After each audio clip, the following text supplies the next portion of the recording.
Good day, everyone. Welcome to Global Government News. Today is August 21st, 2010, and I am Darko. Welcome to this news bulletin. The first articles we're going to cover are on the BP oil spill. A lot of different news that's really been out lately. I mean, it's kind of confusing if you haven't been following it day to day, which I think most of us are kind of tired of following it, but I mean, it's come to the point now where it's like, well, is there still oil out there or what? Someone just tell me the dang truth, you know? And all the reports seem to be is that there's this oil plume after they told us all of it was gone. You have the director or the head of the NOAA, the National Oceanic and Atmospheric Association, basically telling us that there's nothing that we can do. The oil is sitting under the surface due to the Corexit, which basically dispersed most of it, and there's no way of telling how much was actually captured.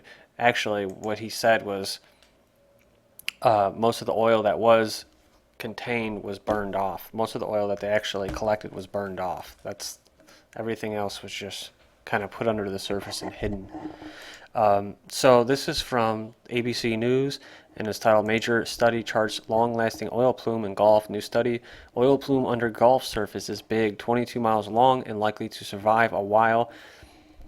And it says a 22-mile-long invisible mist of oil is meandering far below the surface of the Gulf, where it will probably loiter for months or more. Scientists reported Thursday in the first conclusive evidence of an underwater plume from the BP oil spill. The most worrisome part is the slow pace at which the oil is breaking down in the cold, 40-degree water, making it a long-lasting but unseen threat to vulnerable marine life, experts said. Which is weird because, I thought, it should be a lot. I guess maybe because it's all the way at the bottom or something like that. I'm not even going to go into it.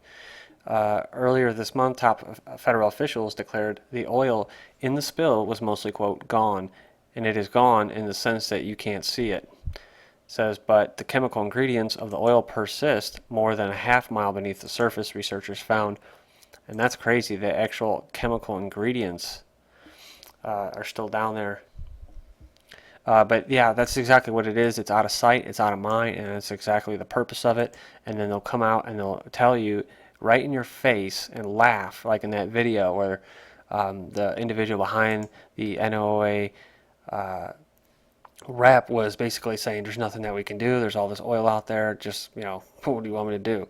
And the guy behind him was basically laughing. And that's what this is what it's all about. And governments are used to shield corporations, and well, corporations already have a shield because they're a corporation, because if the government allows them and grants them that title. But yeah, so there's no surprise when it comes to this. Oil spill claims new guidelines could rule out many Gulf victims. So I mean, everything story is just a bunch of crap, right? All of it, the people aren't even going to get paid. They're not going to get compensated.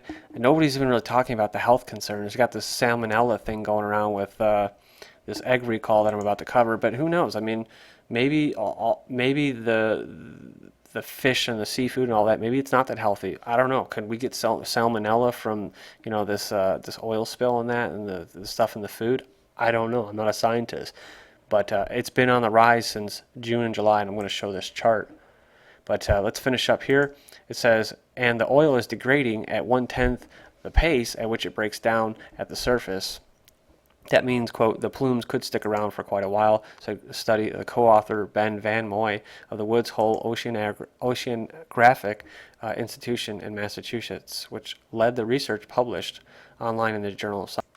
And it says this individual scientist Chris Reddy said it could not yet explain why the underwater plume formed at that depth, but other experts point to three factors: cold water, the way the oil spewed from the broken well, and the use of massive amounts of dispersants to break up the oil before it gets to the surface. The decision to use the 1.8 million gallons of dispersants Corexit, they haven't even talked about it or mentioned it yet, said it amounted to an environmental trade-off. It meant less oil tainting the surface, where there is noticeable and productive life, where you can see it on the news, but the risk of longer-term problems down the road. This next article is I believe from the AP. It says BP accused of withholding critical spill data. The company that owned the oil rig that exploded in the Gulf of Mexico is accusing BP of withholding critical evidence needed to investigate the cause of the worst offshore oil spill in U.S. history, according to a confidential document obtained by the AP. BP called the claims a publicity stunt. The new complaint by Transocean follows similar complaints by U.S. lawmakers about difficulties obtaining necessary information from BP and their investigations.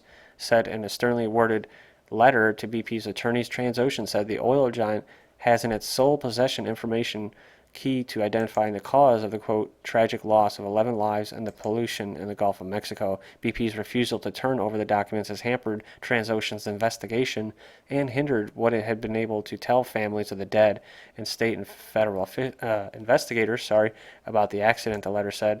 BP and Transocean appear likely to face off in court over how much each could pay out for the tragedy. Transocean owned the Deepwater Horizon, the rig that exploded and sank, killing 11 workers and unleashing millions of gallons of oil. BP was the operator and majority owner of the well. And just a little nugget of information, Goldman Sachs invested in Transocean stocks, betting against Transocean weeks before the BP disaster. And going back to this article, oil spill claims new guidelines could rule out many Gulf victims. And this is from the Huffington Post. This was from August 21st, 2010. A flower shop in Florida that saw a drop in weddings this summer is probably out of luck. So was a restaurant in Idaho that had to switch seafood suppliers. A hardware store on the Mississippi coast may be left out too. The latest guidelines for BP's $20 billion Victims Compensation Fund, or escrow, say the nearer you are geographically to the oil spill and the more closely you depend on the Gulf of Mexico's natural resources, the better chance you have of getting a share of the money. Also, a second set of rules expected this fall will require that businesses and individuals seeking compensation for long-term losses give up their right to sue BP and other spill-related companies, something that could save the oil giant billions. The new rules for the claims process were released Friday by Washington lawyer Kenneth Feinberg, who was picked by President Barack Obama to run the fund and previously oversaw claims for 9/11 victims.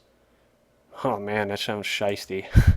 Beginning Monday, the claims will be handled by Feinberg rather than BP, which is still footing the entire $20 billion bill.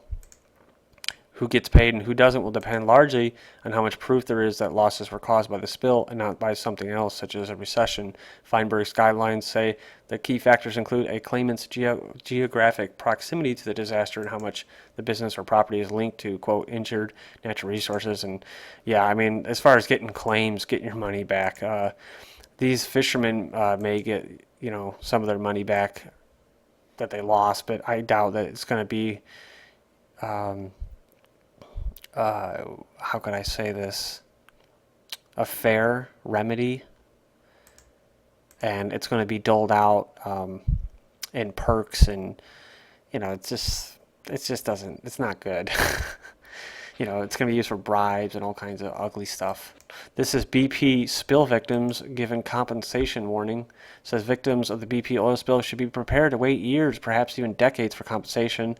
That is one of the lessons that Ecuadorian residents say can be learned from their 17-year battle to hold the oil company Texaco to account for what has been called Amazon's Chernobyl. They allege that Texaco, which was bought by Chevron in 2001, caused catastrophic devastation in the country when it drilled for oil there from 64 to 92. It says it claimed 18 billion gallons of toxic waste water and 17 million gallons of crude oil were dumped in that area, 3 times the size of Manhattan.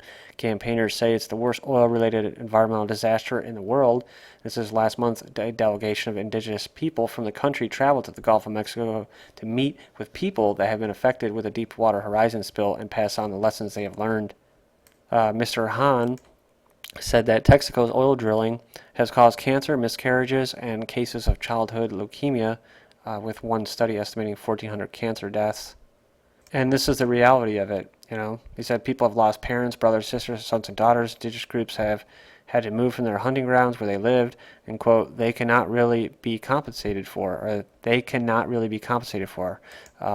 Even in the event of a positive judgment, no amount of money can heal the devastation. Quote, nevertheless, they want some sort of justice, and they're not going to get it. Well, I hope they do, but so the recall expands to more than a half a billion eggs. More than half a billion eggs have been recalled. The nationwide investigation of a salmonella outbreak that Friday expanded to include a second Iowa farm. The outbreak has already sickened more than 1,000 people, and the toll of illness is expected to increase. Iowa's Hill and Dale Farms said Friday it was recalling more than 170 million eggs after a laboratory test confirmed salmonella.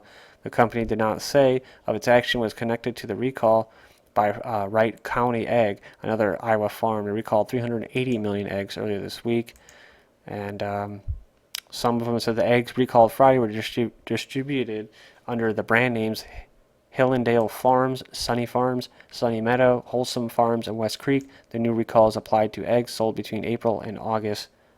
And lastly, Hillendale said the eggs were distributed to grocery distribution centers, retail, groceries, and food service companies which service or are located in 14 states, including Arkansas, California, Iowa, Illinois, Indiana, Kansas, Minnesota, Missouri, Nebraska, North Dakota, Ohio, South Dakota, Texas, and Wisconsin.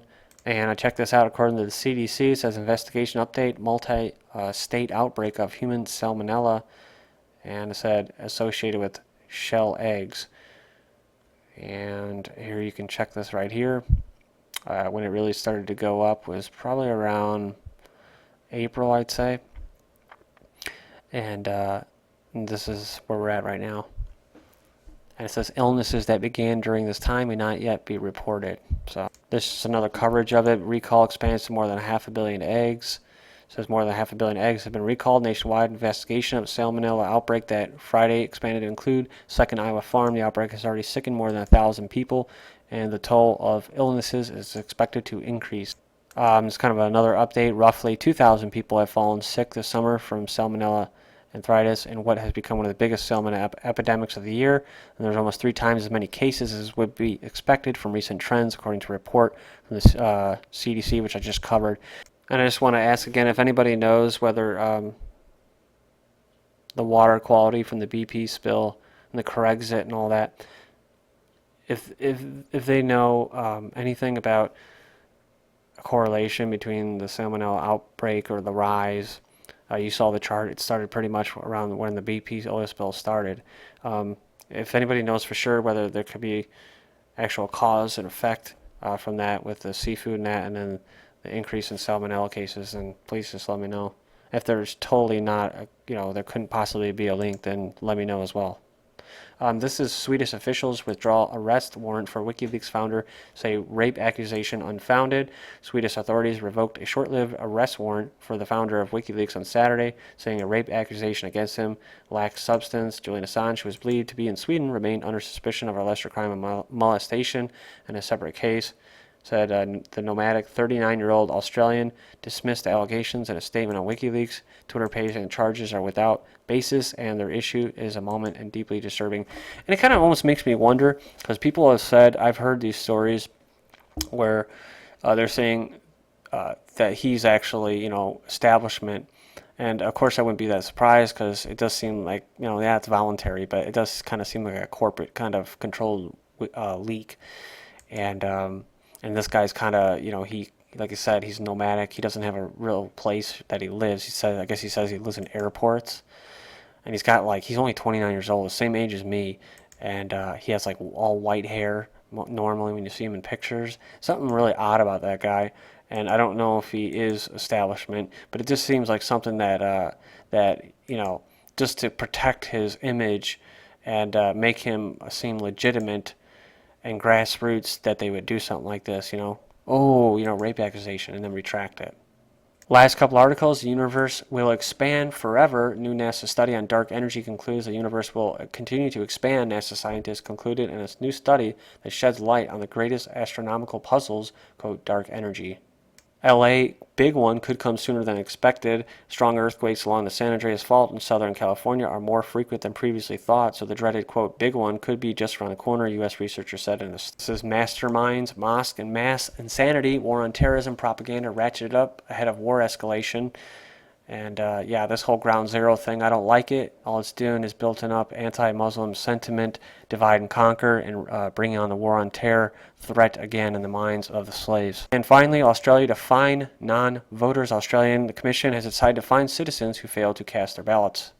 Thank you for joining me, everybody.